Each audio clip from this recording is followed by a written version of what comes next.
Assalamualaikum warahmatullahi wabarakatuh. Halo anak-anak pintar, apa kabar kalian hari ini? Alhamdulillah, luar biasa, selalu ceria. Jumpa kembali dengan Pak Warta di video pembelajaran secara online. Sudah siap untuk belajar? Oke, mari kita simak materi-materi berikut ini. Pelajaran kita pagi ini kita mulai dengan membaca. Mari kita baca teks berjudul Bekerja Sama Dalam Keberagaman. Edo dan kelima temannya mendapat tugas untuk melakukan percobaan tentang bunyi. Sepulang sekolah, mereka berkumpul di rumahnya. Setiap orang sudah menyiapkan peralatan yang dibutuhkan.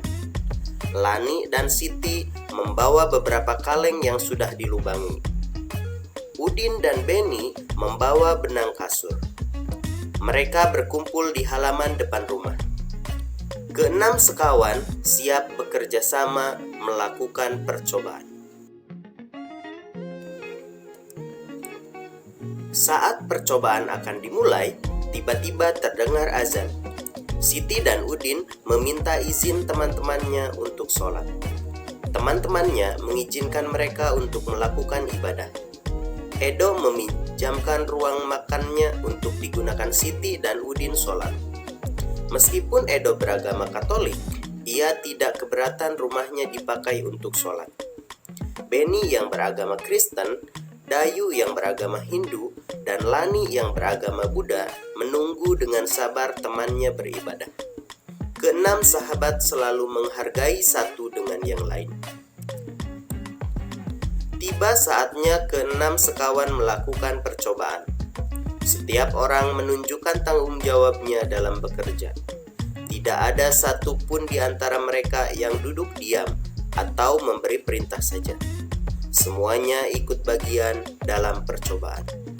Saat Dayu membutuhkan pertolongan memotong benang, Udin datang membawakan gunting. Saat Edo kesulitan menalikan benang di kaleng, Siti ikut membantu. Keenam sahabat bekerja sama dengan semangat. Mereka hidup rukun, saling membantu meskipun berbeda agama. Anak-anak pintar, kalian masih ingat kan cara menentukan gagasan pokok dan gagasan pendukung pada sebuah paragraf? Untuk mengasah kembali kemampuan kalian, silahkan kalian kerjakan tugas berikut ini. Tentukan gagasan pokok dan gagasan pendukung dari masing-masing paragraf pada teks bacaan tersebut. Untuk mempermudah kalian dalam mengerjakan tugas ini, kalian bisa buka buku tema 1 halaman 75.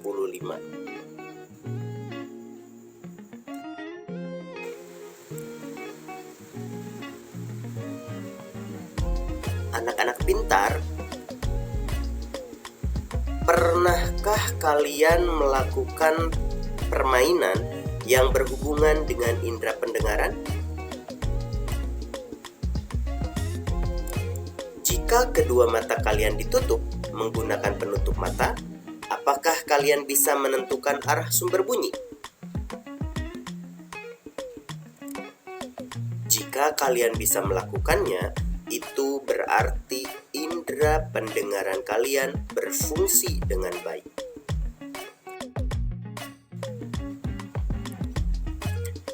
Apakah kalian tahu mengapa telinga bisa digunakan untuk mendengar?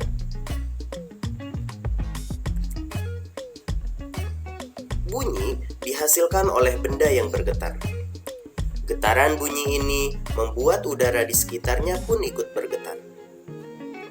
Getaran bunyi mengenai gendang telinga. Saat itulah gendang telingamu juga mulai bergetar.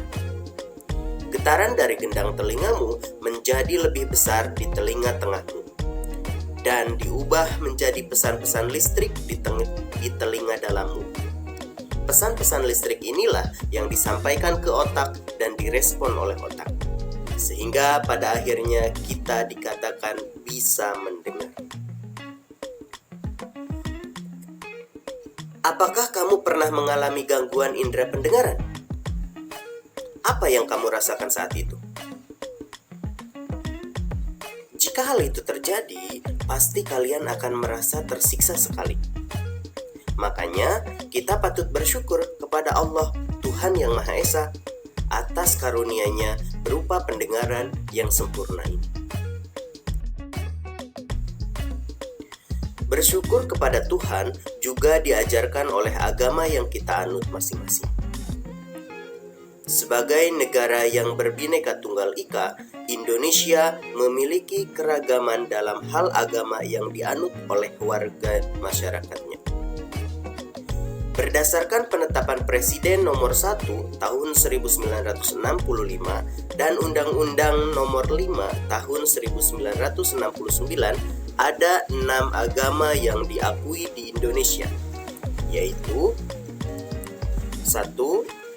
Agama Islam, kedua, agama Kristen, ketiga, agama Katolik, keempat, agama Hindu, kelima, agama Buddha, dan yang keenam, agama Konghucu.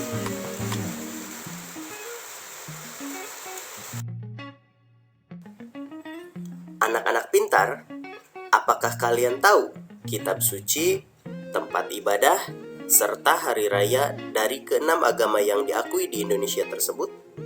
Baiklah, mari kita mengenal masing-masing agama yang diakui di Indonesia. 1. Agama Islam. Agama Islam memiliki kitab suci Al-Quran. Tempat ibadahnya masjid.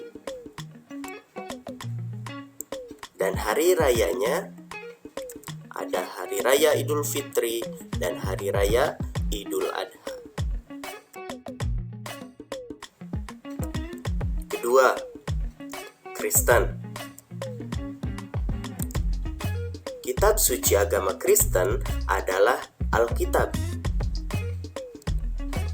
Sedangkan tempat ibadahnya yaitu gereja. Dan hari rayanya ada hari Natal dan hari Paskah. Berikutnya ada agama Kristen Katolik. Kitab suci agama Kristen Katolik adalah Alkitab. Sedangkan tempat ibadahnya adalah gereja. Dan hari rayanya yaitu hari Natal dan hari Paskah. Selanjutnya ada agama Hindu. Kitab suci agama Hindu adalah Tripitaka. Sedangkan tempat ibadahnya adalah Pura.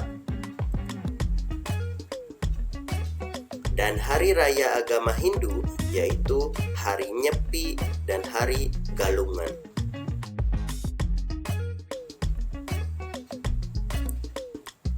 Agama yang berikutnya yaitu agama Buddha. Kitab suci agama Buddha adalah Weda. Dan tempat ibadah agama Buddha adalah wihara. Sedangkan hari rayanya yaitu hari raya Waisak. Yang keenam yaitu Konghucu. Kitab suci Konghucu adalah Wujing dan Sisu. Tempat ibadah Konghucu adalah kelenteng. Dan hari raya agama Konghucu yaitu Cap Gomeh. Setiap warga negara Indonesia memiliki kebebasan dalam memilih agamanya masing-masing sesuai dengan kepercayaannya. Kebebasan tersebut diatur dalam Undang-Undang Dasar Negara Republik Indonesia tahun 1945, yaitu pasal 29 ayat 2. Sebagai individu yang tinggal di lingkungan dengan masyarakat yang berbeda-beda, kita harus senantiasa menjaga persatuan dan kesatuan antar umat beragama tersebut. Salah satu cara menjaga persatuan dan kesatuan antar umat beragama tersebut adalah dengan cara mengembangkan sikap toleransi.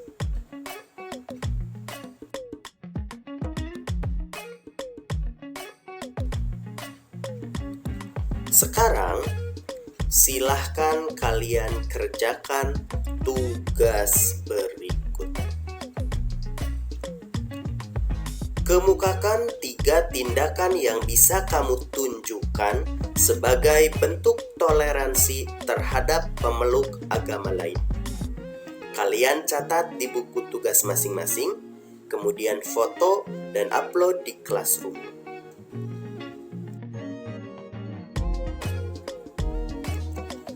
Anak-anak pintar, demikianlah materi pembelajaran kali ini.